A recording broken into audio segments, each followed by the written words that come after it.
Gracias por continuar en sintonía de su revista Acción 10 en la mañana, y hoy en nuestro segmento La Consulta con el Especialista nos acompaña una vez más nuestro médico diabetólogo Javier Bravo para abordar temas de suma importancia como cada semana lo hacemos. Muy buenos días, doctor, y bienvenido una vez más a Acción 10 en la mañana. Gracias, Daniela, ¿verdad? Una vez más aquí en la revista. Primeramente, darle gracias a Dios por un día más de vida. El tema de hoy, que es muy importante, sobre lesiones de pie en pacientes diabéticos.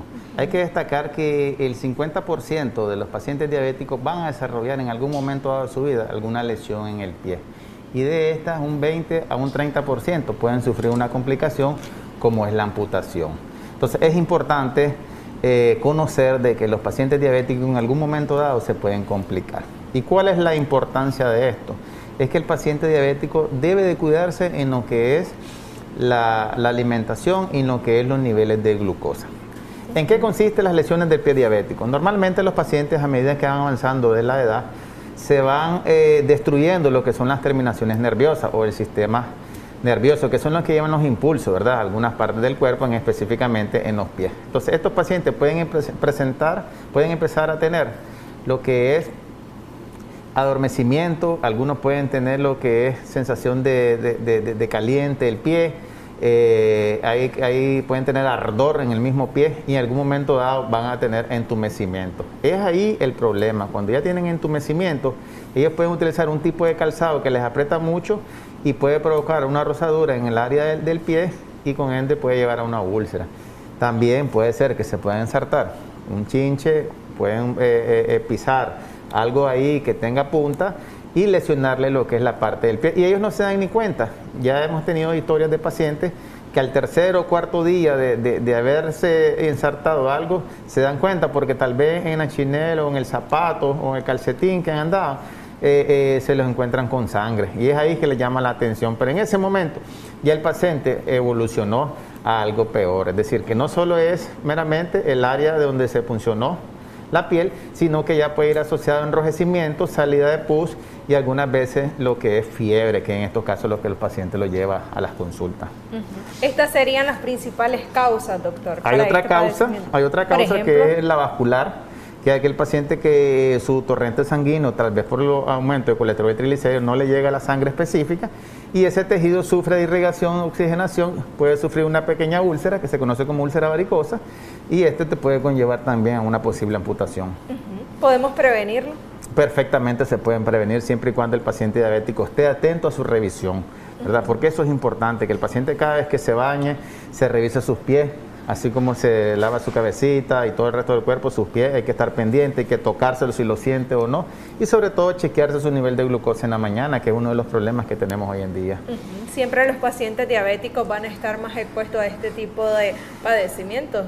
Así es, así es. Déjame decirte... Esto por el hecho de su padecimiento, ¿verdad? Valga la redundancia, ya que son pacientes diabéticos, son más delicados. Exactamente. Imagínate que la ciencia va avanzando cada vez más, porque antes nosotros evaluábamos un pie sobre la clasificación de Warner, que es cuando nosotros vemos la dimensión de la lesión, si solo está a nivel de la piel, si está a nivel de músculo, a nivel de tejido graso, a nivel de hueso, ya ese paciente es criterio de amputación.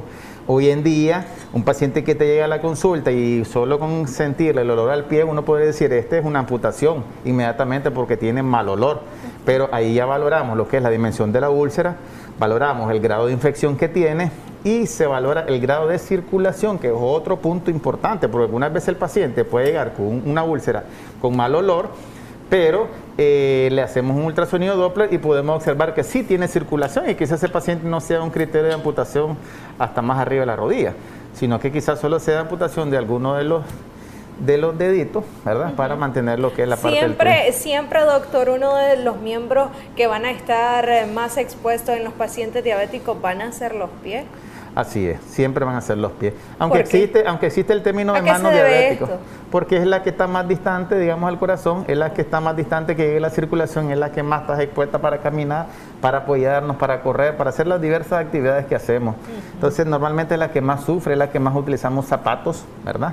Y es la que menos nos cuidamos, porque normalmente si nosotros andamos algo en las manos, estamos pendientes, pero como andamos algo en los pies, Si el paciente no lava bien los calcetines o se pone los mismos calcetines o porque realmente pasó de un día para otro ya 24, porque tal vez viene de otro departamento y se bañó, digamos, a los 2 días o al día siguiente, entonces todo eso te puede llevar a la producción de hongos.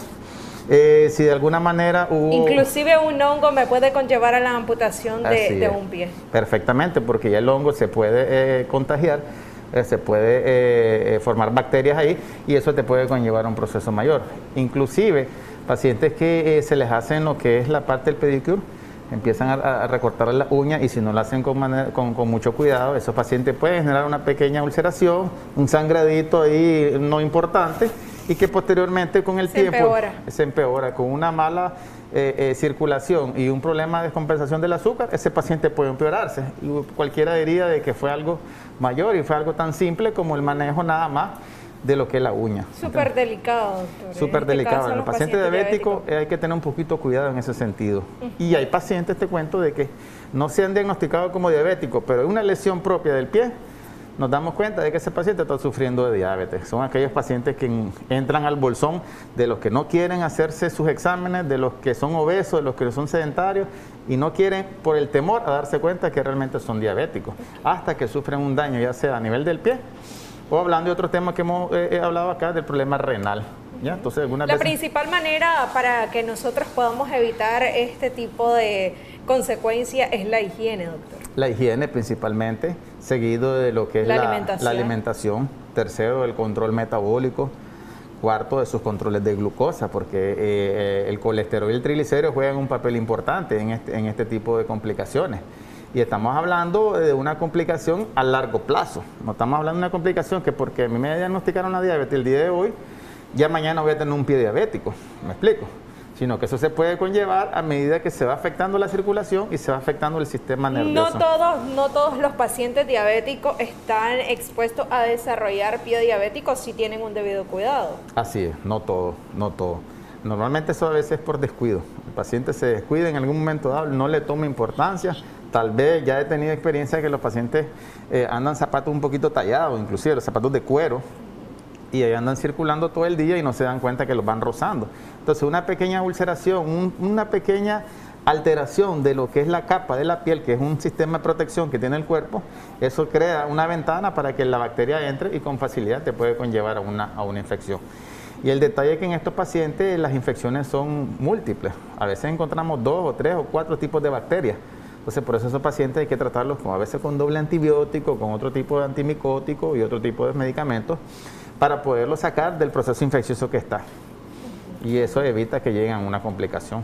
Y sumado al hecho de que son unos pacientes bastante delicados y que van a estar expuestos, como ya usted decía, a una posible amputación en su pie, doctor. Seguido de ello está el hecho de cómo sobrellevar esa situación de haber perdido uno de sus miembros.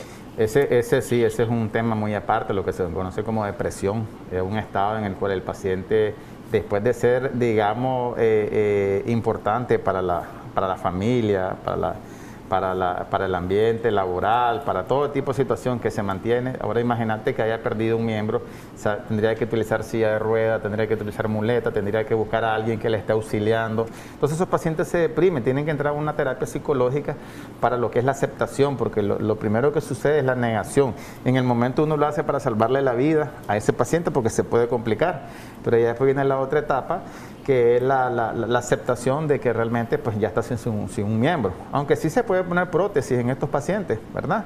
Pero todo lleva su momento, ¿me entendés? Hay pacientes que sobreviven y hay pacientes que viven muchos años, ¿ves? Pero la idea de esto no es llegar a la amputación. Correcto. El mensaje es llegar a un buen control metabólico y evitar a toda costa de que ese paciente pueda sufrir una amputación. Sí, porque unos pacientes pueden sufrir daño de un dedo. Pero si ya se les amputa un dedo, eso avisa de que si no se cuida, en menos de 2 años están presentando otro daño. ¿Ves? Y es ahí el problema de los pacientes, que realmente no se están cuidando. Ok, doctor, estamos por finalizar sus recomendaciones. Bueno, como siempre, ¿verdad? Es importante que los pacientes que tengan este tipo de problemas, pues acudan a sus médicos que tengan de cabecera. Si no, pues acudan del médico que les oriente qué es lo que se puede hacer. Segundo, hacer sus buenos controles de glucosa, porque eso es muy importante. Y tercero, si pueden hacer su chequeo de colesterol y triglicéridos. Sabemos que estamos en una situación pandémica, que esto nos obliga a estar un poquito pues encerradito y con temor, ir a un laboratorio, ir a algún lado, pero con todas las medidas de prevención creo que sí podemos hacerse sus exámenes, sus chequeos, ¿verdad? Siempre y cuando se ponga de acuerdo con la persona que le va a hacer los exámenes o con el médico que lo va a atender. Pero es importante que, a pesar de que estemos lejos del médico, es importante que se chequeen, porque si no van a sufrir de depresión también. Okay. ¿Dónde lo pueden encontrar, doctor? Estamos atendiendo de la Plaza Julio Martínez, una cuadra arriba, sobre la calle Marginal, en la clínica Z Médica, Colonia El Periodista. Siempre. ¿Todavía usted está ofreciendo consultas de manera presencial? Así es, estamos de manera presencial. ¿De manera virtual? De manera virtual es poco, prefiero hacerlo de manera presencial, con todas las medidas de seguridad y viendo cada caso, ¿verdad? Porque cada caso de paciente es distinto. Así es. Paciente que me llega por una tos, una gripe, una cosa así, y a pesar que es diabético, pues ese paciente tengo que tener unas medidas distintas a un paciente que solo llega por un problemita del pie. Correcto, bueno. Muchísimas gracias, doctor, por esas excelentes recomendaciones, y nosotros con todo esto ponemos punto final a nuestro segmento La Consulta con el Especialista del día de hoy. Los muchachos tienen mayor información para ustedes.